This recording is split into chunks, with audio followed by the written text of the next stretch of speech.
नमस्कार, दूरदर्शन मध्य प्रदेश के खास कार्यक्रम चर्चा में आपका स्वागत है। मैं हूं अंकुर जैन। कार्यक्रम की शुरुआत में कुछ पंक्तियों को याद करना चाहूंगा कि तुम मरो चाहे जियो, कोशिश मगर मत छोड़ो, खुलते हैं दरवाजे यारों खटखटा देने के बाद। जी हाँ, ऐसे ही सतत कोशिशों का ही परिणाम थी आज़ादी। अंग्रेजों के विरुद्ध चला स्वतंत्रता आंदोलन दो प्रकार का था, एक अहिंसक आंदोलन और दूसरा सशस्त्र क्रांतिकारी आंदोलन। दोनों का ही अपना अपना महत्व था और समग्र प्रयासों के परिणाम स्वरूप ही देश की आज़ादी सुनिश्चित हुई थी। उन अतीत के पन्नों को खंगालने का और देश के अमर शहीदों को याद करने का ही अभियान था 70 साल आज़ादी याद करो कुर्बानी। भारत की धरती के प्रति जितनी भक्ति और मातृभावना उस युग में थी, उतनी कभी नहीं रही। मातृभूमि की सेवा और उसके लिए कुछ कर करने की जो भावना उस समय थी, आज कहीं ना कहीं उसका अभाव नजर आता है। भारत के स्वतंत्रता संग्राम की विशेषता थी कि करीब 200 सालों तक मुक्ति के प्रयासों को हमारे स्वतंत्रता सेनानियों ने शिथिल नहीं होने दिया। जैसे एक विशाल नदी अपने उद्गम स्थल से निकलकर अपने गंतव्य अर्थात सागर मिलन तक अबाध रूप से बहती है और बीच बीच में उसमें अन्य छोटी छोटी कई धाराएं आकर मिलती रहती हैं, उसी तरह हमारी मुक्ति गंगा का प्रवाह भी सन 1757 के प्लासी युद्ध से शुरू होकर 1961 तक के गोवा मुक्ति संघर्ष तक अनवरत जारी रहा। महान उद्देश्य के लिए किए गए उन महान लोगों के प्रयासों को भूलना हमारी असंवेदना को ही जाहिर करेगी। ऐसे में एक बार फिर उस संघर्ष को याद कर देशभक्ति और राष्ट्र प्रेम की भावना का संचार लोगों में और खास तौर से युवाओं में करने के लिए इस महाअभियान का आयोजन किया गया, जो पूरा हो गया है, लेकिन जिस उद्देश्य को लेकर यह चलाया गया था उसे जीवंत रखना जरूरी है। इस अभियान के विविध आयामों पर और हमारे देश के वीर सपूतों पर ही आज के इस कार्यक्रम में हम चर्चा करेंगे। और इस चर्चा में हमारे साथ है दो खास मेहमान। हमारे साथ है वरिष्ठ पत्रकार विजय मनोहर तिवारी जी, जो कि अपने पीछे लंबा पत्रकारिता का अनुभव रखते हैं, कई अखबारों में अपनी सेवाएं दे चुके हैं, कई चैनल्स में भी रह चुके हैं और इस अभियान के विविध पक्षों को करीब से देखते हैं, समझते हैं और उन पर लिखा भी है। दूसरे खास मेहमान हैं कर्नल शांतनु बनर्जी जी, जो कि देश की अनेक सीमाओं पर अपनी सेवाएं दे चुके हैं, साथ ही संयुक्त राष्ट्र सुरक्षा दल में भी अपनी सैन्य सेवाएं इन्होंने प्रदान की हैं। चर्चा को आगे बढ़ाएं उससे पहले इस अभियान का प्रदेश में कैसा असर रहा, केंद्रीय मंत्रियों ने प्रदेश भर में निकाली गई तिरंगा यात्राओं में शिरकत की, उस पर हम एक नजर डाल लेते हैं और फिर चर्चा को आगे बढ़ाएंगे। देखते हैं ये खास रिपोर्ट।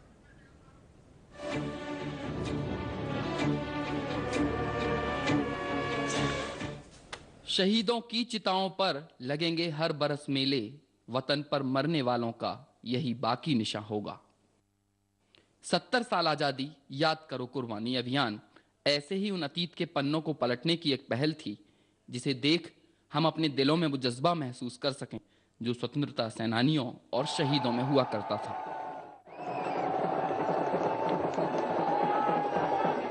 प्रदेश भर में अभियान के तहत जगह जगह तिरंगा यात्राएं निकाली गईं, जिनमें कई केंद्रीय मंत्री, जनप्रतिनिधि और अन्य गणमान्य लोगों ने शिरकत कर अभियान को भव्य रूप प्रदान किया। अलीराजपुर से शुरू हुआ यह अभियान शहर शहर और गांव गांव में पहुंचकर आजादी की अलख को एक बार फिर जीवंत करता हुआ नजर आया। मुख्यमंत्री शिवराज सिंह चौहान और प्रदेश के अन्य मंत्रियों ने अपने अपने क्षेत्रों में इन यात्राओं का नेतृत्व किया, तो लोकसभा अध्यक्ष सुमित्रा महाजन अपने संसदीय क्षेत्र इंदौर में तिरंगे के साथ शहीदों को नमन करते नजर आईं। कई सारे लोग, कई जवान आज भी जम्मू कश्मीर की सीमा हो, चीन की सीमा हो, वहाँ पर आज भी धारा तीर्थी पर हो रहे हैं।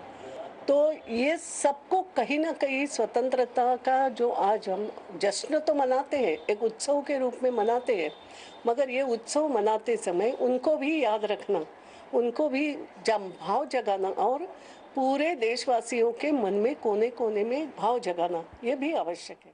चंबल अंचल के दूरस्थ इलाकों में तिरंगा यात्रा की लगाम थामे केंद्रीय ग्रामीण विकास मंत्री नरेंद्र सिंह तोमर नजर आए। उनके नेतृत्व में यह यात्रा ग्वालियर, मुरैना, भिंड सहित कई जिलों से गुजरी।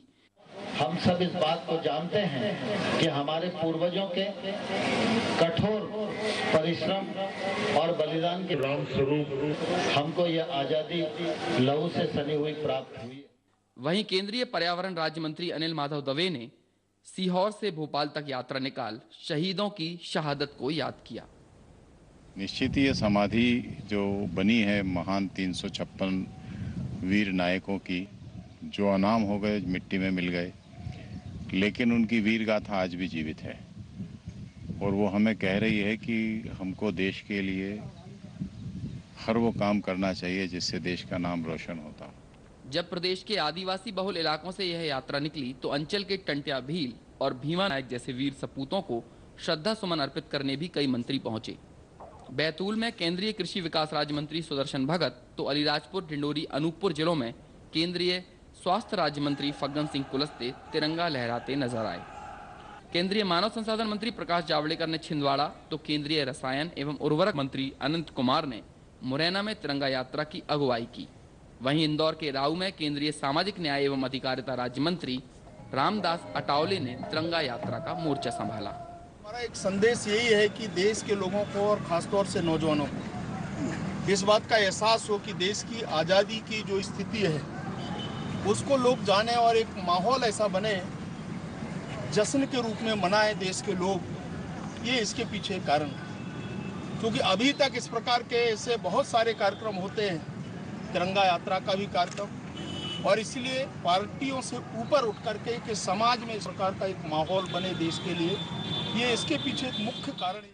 प्रधानमंत्री जी का उद्देश्य ये है, यानी पूरा देश भर में और एक बार देशभक्ति का ज्वार शुरू हो जाए, और जो हमारे क्रांतिकारी है, झांसी लक्ष्मीबाई से लेकर के तात्या टोपे से लेकर के तात्या बिल से लेकर के सभी जो महानुभाव हैं, इन सारे महानुभावों का स्मृति और एक बार उसको झकझोर जाए, इस कारण से हम ये यात्रा में निकले हुए। तिरंगा यात्राओं के बाद सामूहिक राष्ट्रगान गाकर यूं तो इस अभियान का समापन हमने कर दिया है, लेकिन जहन के किसी कोने में शहीदों के बलिदान और समर्पण की इन अमर गाथाओं को संजोकर रखना हमारी नैतिक जिम्मेदारी है। Bureau report, DD news, Bhopal. तो देखा आपने कि तिरंगा यात्रा का कैसे प्रदेश भर में एक व्यापक प्रभाव रहा है। चर्चा की शुरुआत करते हैं और सबसे पहले विजय मनोहर जी आपसे जानना चाहूंगा कि इस तरह के अभियान की क्या ज़रूरत है और ओवरऑल आप इसका किस तरह से मूल्यांकन करेंगे? देखिए अंकुर जी, ऐसा है, इस अभियान का मैं स्वागत करता हूं और मैं ये मानता हूं कि पूरे देश में, जो देश जितना बड़ा है, कश्मीर से कन्याकुमारी तक, और जो उसकी भौगोलिक सीमाएं हैं, दूर दूर तक ये जो प्लासी के युद्ध से अगर हम लें तो कम से कम 6-7 पीढ़ियाँ इस आंदोलन में खपी हैं, और लोगों को बहुत स्थानीय स्तर पर भी ये पता नहीं है कि हमारे आसपास दरअसल उस दौरान घटा क्या था, कितने लोगों ने किस किस तरह से कुर्बानियाँ दी और किस तरह से ये सारा संघर्ष चला है। तो मुझे लगता है कि ये अभियान 15 अगस्त और इस अगस्त के महीने में एक प्रासंगिक हो सकता है, लेकिन ये साल भर चलने वाला एक प्रसंग होना चाहिए हमारे बीच में, क्योंकि इतना लंबा संघर्ष आज़ादी का रहा है, तो हर एक कुर्बानी हमारे जहन में ताज़ा हो इसके लिए। जी, क्योंकि बहुत अच्छी बात यहाँ कही कि भले ही अगस्त के माह में हमने इसकी प्रासंगिकता रही है, क्योंकि स्वतंत्रता का महीना है ये, तो ये सिर्फ लेकिन इस महीने में शुरू जरूर किया है, लेकिन जिस उद्देश्य से ये शुरू किया गया है उसको, उस अलग को साल भर जलाए रखना हमारे लिए बहुत ज़रूरी है। कर्नल साहब, आजकल युवाओं पर ये आरोप लगाए जाते हैं कि उनमें देशभक्ति और राष्ट्र प्रेम का जज्बा पहले जैसा नहीं बचा है। आप सेना के बीच जो नए नए युवा आते हैं उनमें किस तरह का भाव देखते हैं, या आप लोगों के प्रशिक्षण के दौरान किस तरह सेना में देश प्रेम के भाव का संचार ऐसे उन युवाओं में करते हैं? देखिए अंकुर जी, ऐसा है कि जो हमारे सेना में लोग, आपको पता है, भर्ती होते हैं, वो देश के, जैसे इन्होंने बताया कि देश के हर कोने से, कश्मीर से लेकर कन्याकुमारी, इधर गुजरात से लेकर आपका ईस्ट में पारिस तक वहाँ से लोग आते हैं। हर अपने अपनी अलग परंपरा से लोग आते हैं। जब वो सेना में आते हैं, कहीं ना कहीं उनमें एक राष्ट्रभक्ति जो उनके खून में होती है, जिसके कारण वो आते हैं, और उसके बाद एक हीरे को जैसे तराशा जाता है, वैसे हमारे ट्रेनिंग सेंटर्स में उनको ट्रेनिंग दी जाती है, और इस ट्रेनिंग के दौरान जो ट्रेनिंग शेड्यूल है उसमें ये मुकर्रर किया जाता है कि कुछ ऐसे प्रसंग हो, कुछ ऐसे मूवीज़ उनको दिखाए जाए जो देश प्रेम की भावना उनमें उजागर करे। और जब वो एक बार अपने रेजिमेंट में जाते हैं, और हर रेजिमेंट का इतिहास आपको पता है काफ़ी पुराना है, और अपने उनके इतिहास में भी ऐसे मिलिट्री लीडर्स और देश के जो लीडर्स हैं जिन्होंने योगदान दिया है, उनके ऊपर उनको पढ़ाया जाता है, और वो उस तरीके से आगे बढ़ता है। जैसे फॉर एग्जांपल मैं आपको देता हूँ कि जैसे सिख रेजिमेंट आप देखिए, तो उनका करीब 200 साल पुराना इतिहास है, जिसमें जो सिख जो पंजाब के इलाके से जो मिसल थे, उनसे वो कुछ रेजिमेंट्स बने कुछ, और वहाँ अभी भी जो उनके गुरु रहे हैं, उनकी जो बानी थी वो उनको सुनाया जाता है, गुरुद्वारा के परेड्स होते हैं। इसलिए एक तरीके का देशभक्ति का भावना वो ऑटोमेटिकली वो ट्रेनिंग शेड्यूल के तौर पे आता है। बिल्कुल सही बात, बहुत अच्छी बात यहाँ बताई कि उन्हें ऐसी कथाएं, ऐसी कहानियां सुनाई जाती हैं, ऐसी फिल्में उन्हें दिखाई जाती हैं, जिस तरह से उनमें अपने अतीत की उस संघर्ष को सुनकर, समझकर, देखकर उनके मन में भी देश प्रेम और राष्ट्र भक्ति का वो भाव जागे, जिससे वे देश की सेवा में आगे बढ़ सकें। फिलहाल रुकने एक छोटे से ब्रेक के लिए, ब्रेक के बाद जल्द लौटते हैं, आप बने रहिए हमारे साथ। पंजाब नेशनल बैंक की ओर से आप सभी को श्री कृष्ण जन्माष्टमी की हार्दिक शुभकामनाएं।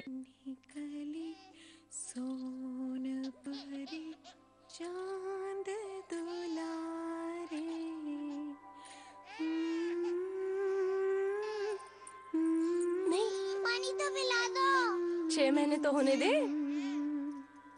दूध पिए रोज दे दो। रुक जा, पहले 6 महीने तो होने दे। उसमें क्यों नहीं? क्योंकि 6 महीने से पहले कुछ और खिलाया पिलाया तो हो जाएगा दस्त। 6 महीने तक सिर्फ मम्मी का ही दूध, समझी? अरे वाह। बच्चे की सलामती, अच्छी सेहत और मस्तिष्क के पूर्ण विकास के लिए स्तनपान बहुत ही जरूरी है। आइए हम सब मिलकर अपने बच्चों को एक बेहतरीन शुरुआत दें, स्तनपान के लिए पूर्ण सहयोग दें।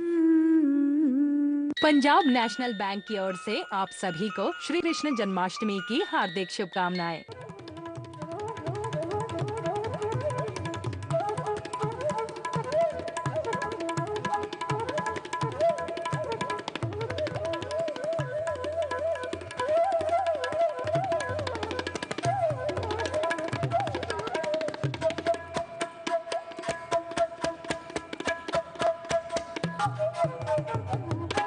पंजाब नेशनल बैंक की ओर से आप सभी को श्री कृष्ण जन्माष्टमी की हार्दिक शुभकामनाएं।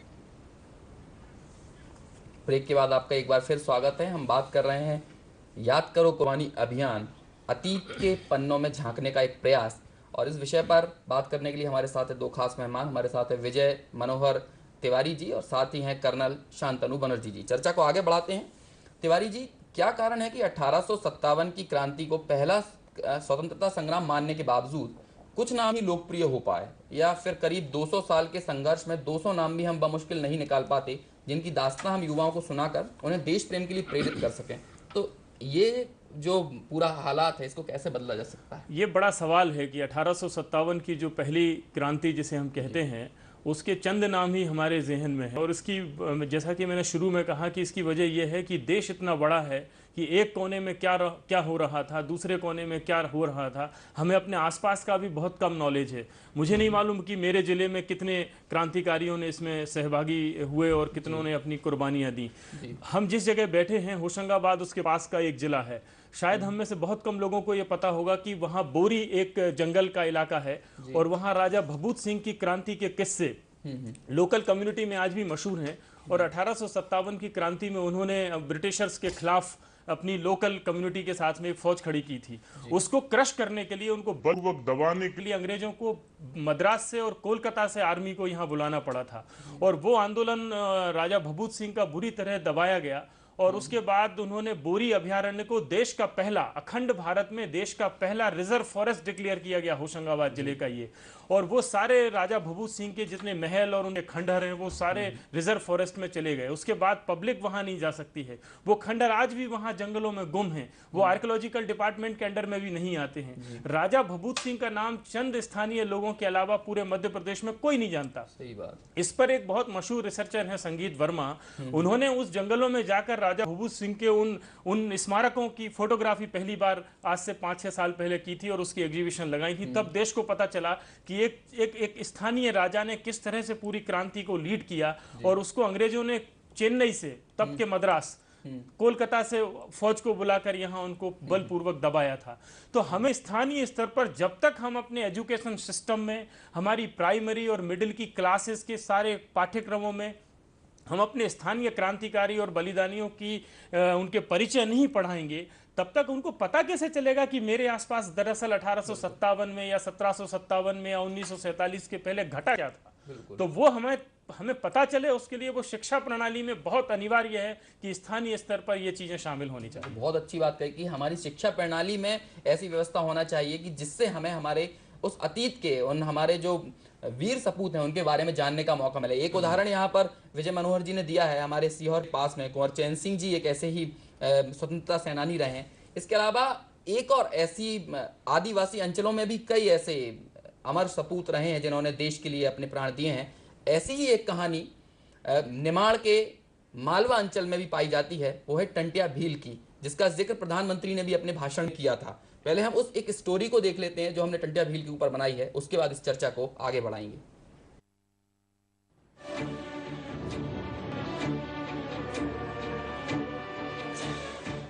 हमें चंद्रशेखर आजाद की तरह, भीमा नायक की तरह, टंटिया भील की तरह देश के लिए मरने का मौका नहीं मिला, लेकिन कम से कम देश के लिए जीने का तो मौका मिला है। टंटिया भील आजादी की ओर ले जाने वाला एक ऐसा जननायक जिसके जीवन से हमें प्रेरणा लेना है देश के लिए जीने की। मध्य प्रदेश की धरती को गौरव प्राप्त है भारत के रॉबिन हुड के नाम से मशहूर टंटिया भील की जन्मस्थली होने का। खंडवा जिले की पंधाना तहसील के छोटे से गांव बड़ौद अहिर में वर्ष 1842 में टंटिया भील का जन्म हुआ। जननायक टंटिया भील ने अंग्रेजों के अत्याचार के खिलाफ ग्रामीणों के हक की लड़ाई लड़ी और ब्रिटिश हुकूमत की नाक में दम कर दिया। आदिवासी और ग्रामीण उन्हें टंटिया मामा कहकर पुकारने लगे। इसी गांव में टंटिया मामा ने जन्म लिया था। उन्होंने अंग्रेजों के छक्के छुड़ा दिए थे और हमें ये गर्व है कि इस जननायक टंटिया भील ने हमारे गांव में जन्म लिया और भील समाज को चरम सीमा पर पहुंचा दिया। गुरिल्ला युद्ध के महारथी टंटिया भील ने 15 साल तक अंग्रेजों के विरुद्ध अभियान चलाया। वे इतने चालाक थे कि उन्हें पकड़ने में अंग्रेजों को 7 साल लग गए। बाद में वर्ष 1889 में उन्हें राजद्रोह के आरोप में गिरफ्तार किया गया और जबलपुर जेल में फांसी दे दी गई। अमर शहीद की इस कुर्बानी ने ब्रिटिश हुकूमत के खिलाफ देश भर में एक बिगुल बजा दिया। आज भी उनके परिजन और ग्रामीण टंटिया भील को गौरव के साथ याद करते हैं। मैं बड़ौदा गांव में रहती हूँ। मैं टंटिया मामा के वंश हूँ और हमको टंटिया मामा के कारण हमको सब जानते हैं और मान सम्मान देते हैं। टंटिया मामा ने जो आज हमारे समाज के लिए किया है और इस देश के लिए किया है, हमें पूरे समाज को बहुत ज़्यादा गर्व है उन पर और हम बहुत ज़्यादा सम्मानित महसूस करते हैं अपने आप को उनके नाम के कारण और हमारे समाज में बहुत ज़्यादा सम्मान आया है उनके कारण। टंटिया मामा ने जो देश की आज़ादी में अपना योगदान दिया, अविस्मरणीय है वो। आदिवासी समुदाय में टंटिया भील महज स्वतंत्रता सेनानी नहीं बल्कि देवता के रूप में पूजे जाते हैं। इंदौर के करीब पातालपानी में उनका एक मंदिर भी है। ऐसा माना जाता है कि ब्रिटिश हुकूमत उनसे इतना डरने लगी थी कि फांसी देने के बाद उनके शव को पातालपानी में फेंक दिया गया था। मध्य प्रदेश सरकार द्वारा जननायक टंटिया भील के नाम से राज्य स्तरीय पुरस्कार भी दिया जाता है। टंटिया भील मध्य प्रदेश के ही नहीं बल्कि भारत के स्वतंत्रता संग्राम के स्वर्णिम अतीत का एक ऐसा अमिट अध्याय बन चुके हैं जिन्हें भूल पाना संभव नहीं है। खंडवा से हीरालाल लोंगरे के साथ पूजा पीवर्धन, डीडी न्यूज़ भोपाल।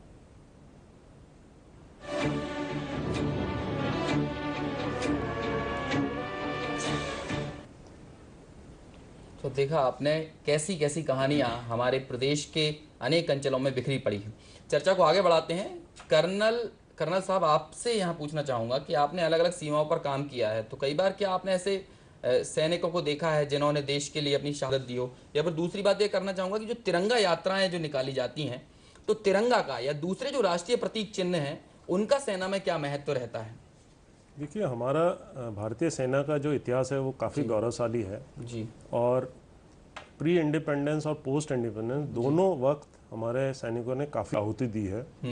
और मेरा भी सौभाग्य रहा, मैं कश्मीर में 2 साल था, तो काफ़ी मैंने ऐसे मौके देखे हैं जहां हमारे सेना के जवानों ने काफ़ी अपने प्राणों की आहुति दी है। और जहां तक तिरंगा का बात है, जो हमारे सेना का एक इथोस है वो है नाम, नमक और निशान जी। इसमें नाम है कि जो देश की प्रतिष्ठा है उसको सबसे ऊपर रखना, नमक जो नमक खाया है उसका मोल चुकाने की भावना, और निशान जो देश का ध्वज है या जो पलटन का ध्वज है, हर पलटन का भी एक ध्वज होता है, तो उसको सर्वोपरि उसको ऊपर रखना, वो कभी झुकना नहीं चाहिए। तो इसी जो मोटो है, इसके कड़ी में जो ध्वज है उसमें आप देखिए जो हमारे जाबाज है वो लड़ाई के मैदान में जाते हैं, उस ध्वज की प्रतिष्ठा और गरिमा को रखने के लिए लड़ते हैं, और लड़ते लड़ते कुछ लोग प्राणों की आहुति भी देते हैं, और उसी ध्वज में फिर लपेट के वो उनकी जो अंतिम यात्रा होती है। तो आप देखिए ये कितना एक बड़ी एक आहुति है देश के लिए। तो ये जो एक किस्म का फीलिंग है, ये सेना में हर वक्त रहता है। देशभक्ति का जज्बा कूट कूट कर भरा हुआ है हमारे जवानों में और अधिकारियों में।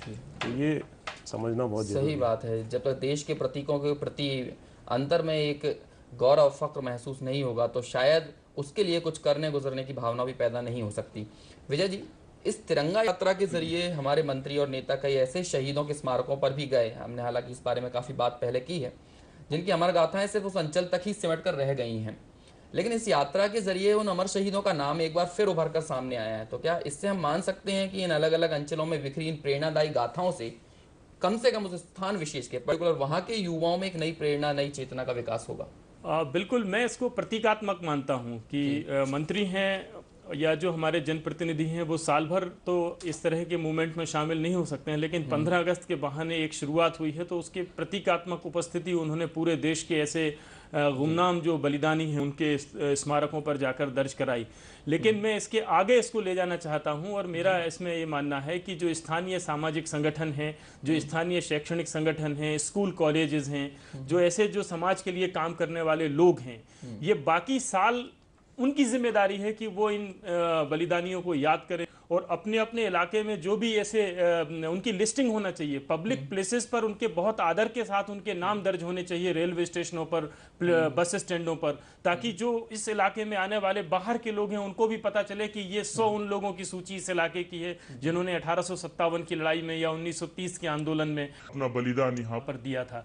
तो ये केवल एक प्रसंग हो सकता है इस समय, लेकिन इसके आगे ले जाने का काम मुझे लगता है कि हमारे शैक्षणिक संगठन और हमारे सामाजिक संगठनों का है कि वो साल भर इन चीजों को आगे ले जाएं, और उन बलिदानियों के परिवार अगर उन इलाकों में कहीं रह रहे हैं अभी, तो उनको भी सामने लेकर आए कि ये उनकी तीसरी या चौथी पीढ़ी के लोग हैं, ताकि आज हम उनके साथ कनेक्ट हो सकें। वो कितना प्राइड महसूस करते हैं ये हम जान सकें उनके पास जाकर। हमें पता नहीं है कि हमारे आसपास ऐसे कितने परिवार हैं जिनके यहाँ किसी ने कुर्बानी दी। बहुत से लोग तो जानते नहीं अपने सीहोर के पास कुंवर चैन सिंह जी की कहानी। हाँ बिल्कुल, जैसा आपने स्थानीय स्तर पर बलिदानियों का जो जिक्र किया, तो मध्य प्रदेश में ही धार जिला है और वहाँ अमझेरा एक बहुत छोटी सी रियासत रही है, करीब 1500 साल पुरानी। 1857 की लड़ाई में वहां के भी स्थानीय राजा राणा बख्तावर सिंह ने बहुत बढ़ चढ़कर हिस्सा लिया था, और लोकल कम्युनिटीज को जोड़कर उन्होंने अंग्रेजों के दांत खट्टे किए थे। उनको इंदौर के मेडिकल कॉलेज के कैंपस में फांसी दी गई थी। वो स्मारक आज भी है, लेकिन बहुत लोगों को नहीं पता है। अब आज के शहर इतने तेजी से फैल रहे हैं कि उसमें बाहर के लोगों का आना बढ़ रहा है। बड़ी आबादी ऐसी है जो पिछले 20 सालों में भोपाल में या इंदौर में या जबलपुर में, ग्वालियर में आकर बसी है। वो लोकल कनेक्ट नहीं है, तो उसको भी बताने के लिए ये से सारे स्मारक जो हैं वो साल भर रौनक इस जगहों पर होनी चाहिए। मुझे लगता है ये पूरे समाज की जिम्मेदारी जी, और बिल्कुल पूरे समाज की जिम्मेदारी है। यहाँ नेताओं जनप्रतिनिधियों ने तो इस चीज़ की शुरुआत कर दी है, लेकिन अब आगे का काम, जैसा कहा कि शैक्षिक शिक्षा संस्थानों को और हमारे दूसरे जो सामाजिक संगठन हैं उनको इस मुहिम को आगे ले जाने की, इसे आगे बढ़ाने की ज़रूरत है। बहुत अच्छी बात कही, बहुत सारी ऐसी बिखरी कहानियाँ हैं, हम उन्हें भूल गए हैं। एक और ऐसा ही महानायक है जिन्हें हालांकि अपने भाषण में प्रधानमंत्री ने जो अलीराजपुर से जो अभियान की शुरुआत की थी वहां पर उनका जिक्र किया था, लेकिन वैसे हम शायद उनको नहीं जानते, उन्हें नहीं पहचानते। ऐसे एक नायक निमाड़ अंचल के भीमा नायक हैं, जिन्होंने भी देश के लिए, अपनी समाज के लिए, अपने समुदाय के लिए काफ़ी कुछ किया है, और बाद में अंग्रेजों से लड़ते हुए अपने प्राणों का बलिदान भी उन्होंने देश के नाम पर दे दिया। उनकी इस कहानी को देखते हैं, फिर चर्चा को आगे बढ़ाएं। देश के पहले स्वतंत्रता संग्राम में जिन वीर योद्धाओं ने अपने साहस का लोहा अंग्रेजों को मनवाया था, उनमें से ही एक नाम था भीमा नायक। भीमा नायक को भी उनके शौर्य और साहस के लिए टंटिया भील की तरह निमाड़ का रॉबिन हुड माना जाता है। देश के इस महान स्वतंत्रता सेनानी की वीरता के किस्से आदिवासी समुदाय में आज भी प्रचलित हैं।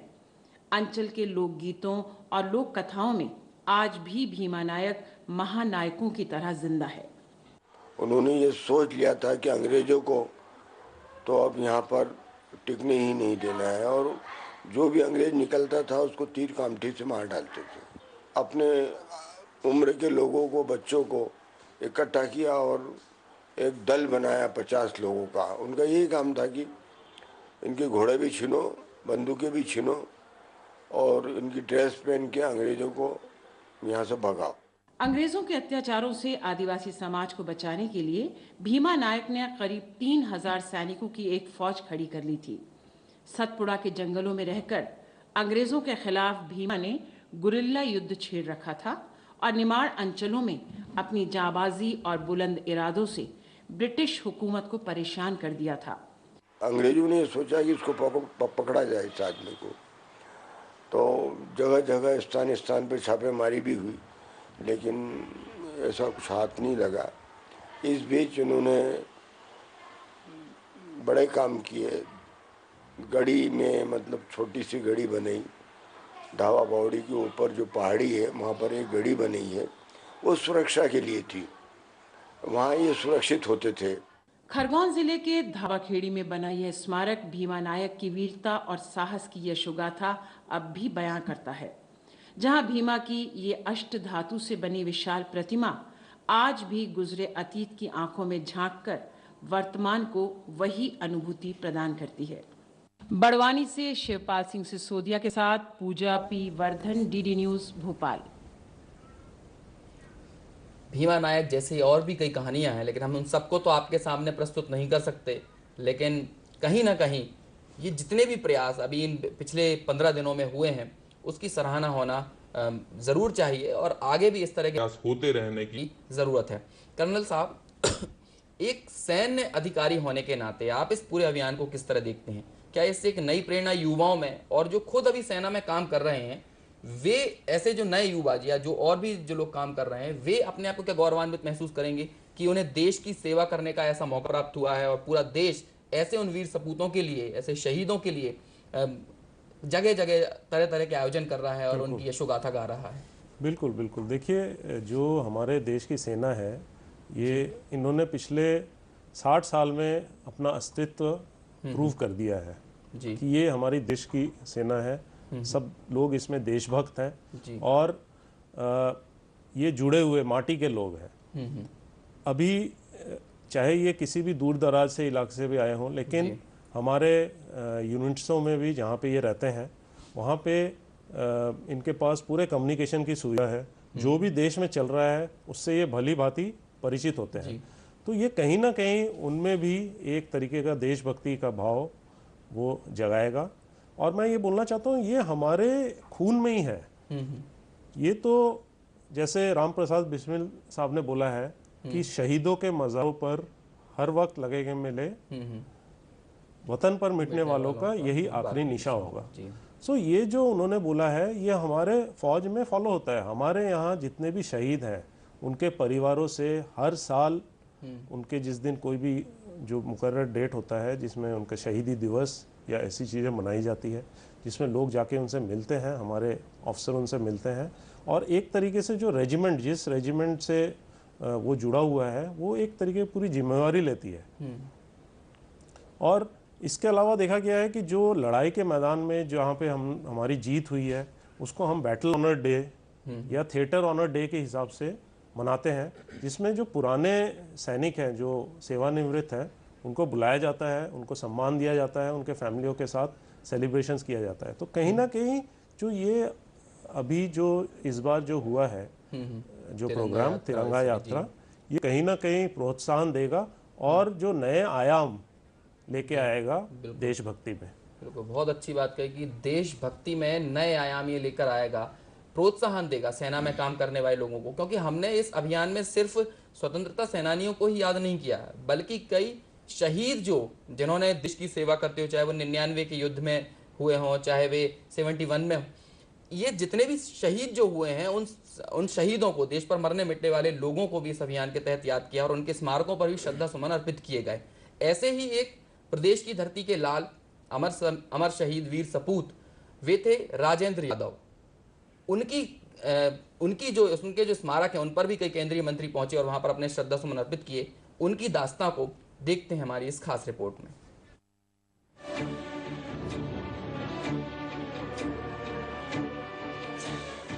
वतन की रक्षा करते हुए जिन देशभक्तों और वीर सिपाहियों ने अपनी जान कुर्बान कर दी, उनमें लांस नायक राजेंद्र यादव का नाम अविस्मरणीय है।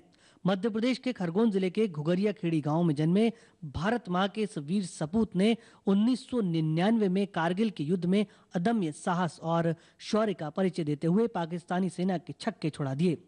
बेहद साधारण परिवार में जन्मे राजेंद्र बचपन से ही दिलेर और साहसी प्रवृत्ति के थे। किसान परिवार से ताल्लुक रखने वाले राजेंद्र ने अपनी पढ़ाई पूरी की और 1985 में वे सेना में शामिल हो गए। अपनी वीरता और उत्साह से सेना में जवानों के बीच अपनी खास पहचान बनाने वाले लांस नायक राजेंद्र यादव का जनवरी 1987 में विवाह हुआ। ये वह दौर था जब राजेंद्र का जीवन खुशनुमा बीत रहा था और उनके जीवन में सभी प्रकार की खुशियां थी। 1999 में कारगिल की पहाड़ियों के जरिए पाकिस्तानी सेना ने घुसपैठ को बढ़ावा दिया, जिसका भारतीय सेना ने मुंहतोड़ जवाब दिया। लांस नायक राजेंद्र यादव को भी सरहद से बुलावा आया, जहां पाकिस्तान के नापाक इरादों को नेस्तनाबूद करते हुए लांस नायक राजेंद्र यादव 30 मई 1999 को शहीद हुए। शहीद लांस नायक राजेंद्र यादव के जज्बे और साहस को सलाम करते हुए उन्हें सेना के विशिष्ट सेवा मेडल से सम्मानित किया गया। प्रदेश के इस वीर जवान की याद में खरगोन स्थित उनके पैतृक गांव में हर वर्ष कार्यक्रम आयोजित किया जाता है। देश के लिए जीने और मरने का जज्बा लेकर सीमा पर तैनात ये वो जवान है जो अपनी मातृभूमि की खातिर हंसते हंसते जान तक कुर्बान कर देते हैं। Bureau report, DD news, Khargone. Rajendra Yadav तो सिर्फ एक उदाहरण है, ऐसे कई और भी अमर सपूत रहे हैं जिन्होंने देश के लिए हंसते हंसते अपनी जान कुर्बान कर दी है। यहाँ पर विजय जी, आपसे जानना चाहूँगा कि कई बार ऐसा कहा जाता है कि हम सिर्फ रस्म अदायगी कर देते हैं, अपने अमर शहीदों को याद कर, स्वतंत्रता सेनानियों को याद कर, साल भर वो अनुभूति, वो भाव कहीं ना कहीं नहीं होता है। कई फिल्मों में भी इस चीज़ को दिखाया गया, आपको रंग दे बसंती फिल्म के बारे में जानकारी होगी। तो अब जो युवा हैं, जो खासतौर से मटेरियलिस्टिक हो रहे हैं, काफ़ी भौतिकवादी होते जा रहे हैं, उनमें ये भाव को पैदा करने के लिए इन रस्मी आयोजनों के परे भी क्या कुछ किया जाना चाहिए? नहीं, बिल्कुल ये बात सही है। और चूंकि हम एक बिखरा हुआ समाज हैं, हमारे बीच में आज भी धर्म और जातियों की जिस तरह दीवारें हैं, और जातियों के अंदर और धर्मों के अंदर और छोटी छोटी दीवारों में जिस तरह से फिरके में हम पड़े हुए हैं, तो उसमें हम इतना जटिल समाज के रूप में हम सामने हैं कि हम जीवन के और देश के जो महान कार्य हैं, महान उद्देश्य हैं, महान विषय हैं, उनके बारे में हमारी सोच बहुत बड़े लेवल पर नहीं हो पाती है। तो ये निश्चित रूप से बहुत ज़रूरी है कि कुछ ऐसे कदम जरूर उठाने चाहिए कि जिससे हम ये विषय हमारी जीवनचर्या का एक बड़े विषय के रूप में हो। हम सारी जो छोटी मोटी चीज़ें हैं, विवाद हैं आपस के, उनसे परे हम इन सारे महान जो हमारे राष्ट्र नायक हैं, बलिदानी हैं, जिन्होंने आज़ादी के पहले के संघर्ष में बलिदान दिया, या आज़ादी के बाद जितनी दुश्मन देशों के साथ जो लड़ाइयाँ हुई हैं, सरहदों पर जो बड़ी तादाद में बलिदान हुए हैं, उनके बारे में हम ठीक से जान सकें। मैं एक उदाहरण देना चाहूँगा। एक कवरेज के दौरान मैं उत्तर प्रदेश के फतेहपुर ज़िले में था, तो जब मैं वहाँ से गुजरा तो वहाँ के कई लोगों ने मुझे ये कहा कि आप अगर यहाँ से जा रहे हैं तो खजुआ नाम की एक जगह है, वहाँ ज़रूर जाइए। मैंने पूछा कि वहाँ क्या खासियत है देखने के लिए। आमतौर पर जब आप कहीं ऐसे बाहर जाते हैं तो लोग कोई हिस्टोरिकल मॉन्यूमेंट या इस तरह की चीज़ें बताएंगे कि कोई वाटरफॉल है, कोई नेचुरल कोई दृश्य ऐसा है, वहाँ देखिए। लेकिन वहाँ के लोगों ने इस बात पर मुझे जोर दिया कि वहाँ 52 इमली नाम का एक पेड़ है, उसके ज़रूर आप दर्शन करके जाएं।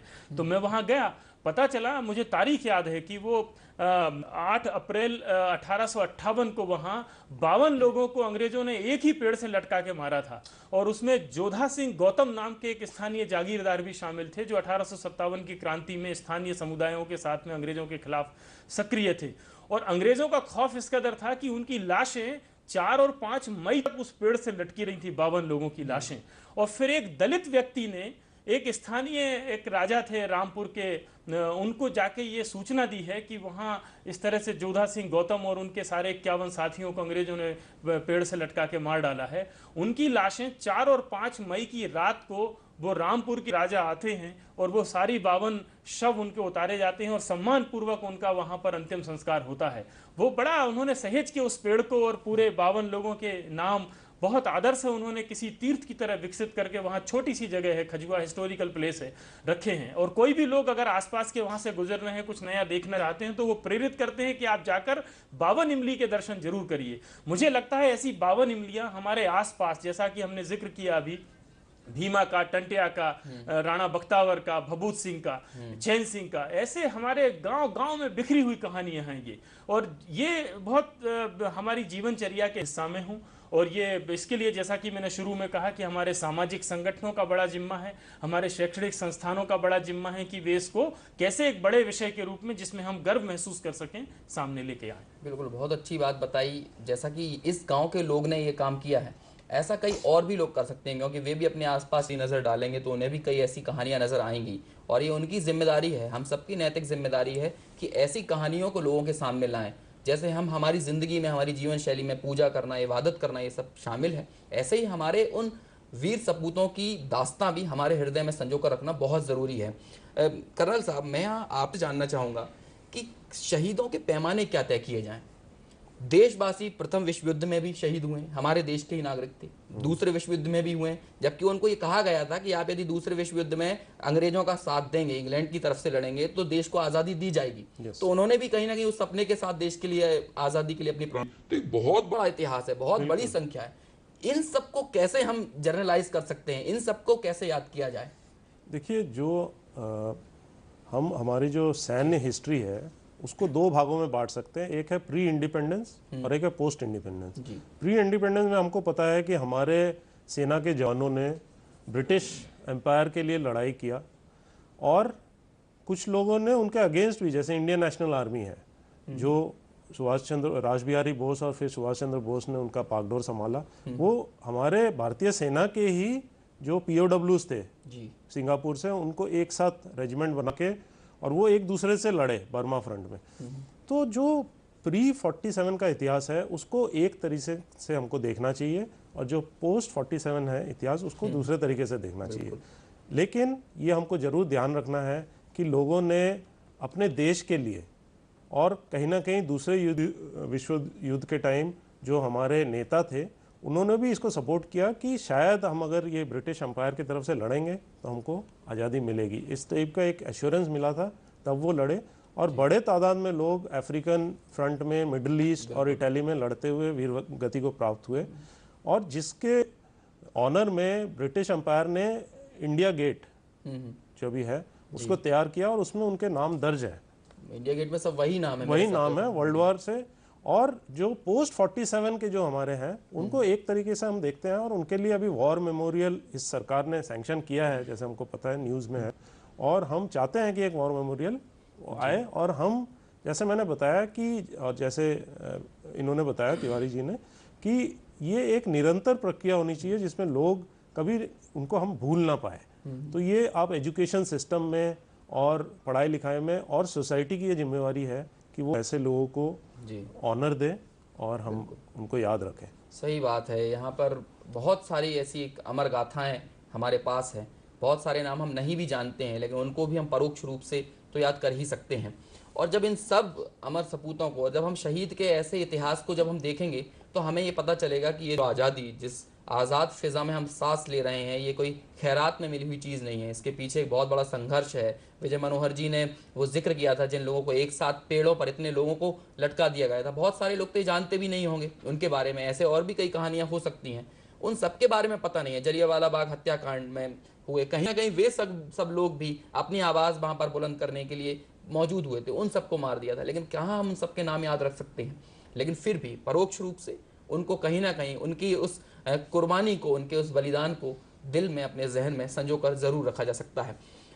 एक बहुत ही अच्छी कविता है जो कि वैसे तो चंद्रशेखर आज़ाद के लिए लिखी गई थी, लेकिन मैं उन सारे अमर शहीदों के और हमारे सभी स्वतंत्रता सेनानियों के लिए उसका यहाँ पर जिक्र करना चाहूँगा कि स्वतंत्रता रण के रणनायक, अमर रहेगा तेरा नाम, नहीं ज़रूरत स्मारक की, स्मारक खुद तेरा नाम, स्वतंत्र भारत नाम के आगे जुड़ा रहेगा तेरा नाम, भारत का जन मन गण ही अब बना रहेगा तेरा धाम।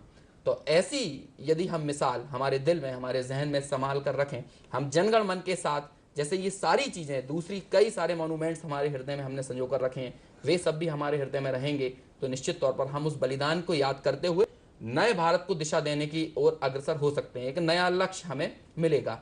फिलहाल यहीं रुकते हैं। हमारे दोनों अतिथियों का बहुत बहुत धन्यवाद जिन्होंने हमारे इस कार्यक्रम में शिरकत की।